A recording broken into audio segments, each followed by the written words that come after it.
তোর কত বড় সাহস তুই আমার বোনকে ডিস্টার্ব করস?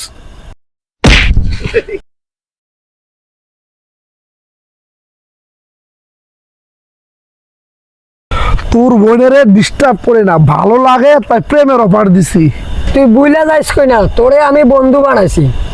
আমার এলাকার মধ্যে আমি তোরে জায়গা দিছি। তোর আপদ বিপদে সবসময় তোর পাশে আমি থাকছি। তোর এলাকাতে কি হয়েছে? মারবি? ফালা যাচ্ছে না। তোরে ভালো যায় না, আমার এলাকার মধ্যে আমি তোরে জায়গা দিছি। তোরে ভালো যায় না, আমি আমার ঘরেও তোরে জায়গা দিছি। আর তুই কি না আমার বোনের দিকেও নজর দিছ। তোরে সম্মান দেখাইয়া কইতেছি তুই আমার এলাকা থেকে চলে যা। যা। যাইতাম না, তুই কি করবি? এই বেড়ে তোর যদি এখন মারি তোর কোনো বাপ আছে এখানে? কি করবো মানে? আমি যদি এখন তোরে মারি তোর কোনো বাপ আছে এখানে তোর বাঁচানোর জন্য? হ্যাঁ রে, কিছু কোয়ার দরকার নাই। হ্যাঁ রে, আমি বুঝে দিতেছি। হ্যাঁ যাইব গা। তোর লোকে এত কিছু করার পরও তুই তারে মারার জন্য না করস।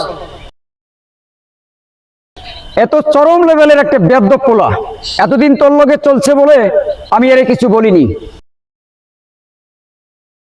আজকের পরেতে তোর জন্য আমি এই এলাকা না দেখি। আর তোরে একটা কথা কই, এলাকার বাইরের বন্ধু বাইরেই রাখবি, এলাকায় আইনা এত ফসল দিবি না। আজ যা হে এলাকায় অপরাধ করে জাগিব, দোষ করব তোর। ঠিক কইছেন ভাই, বন্ধু তো কারো কাছে শর্মে কইতেও পারে না। যা।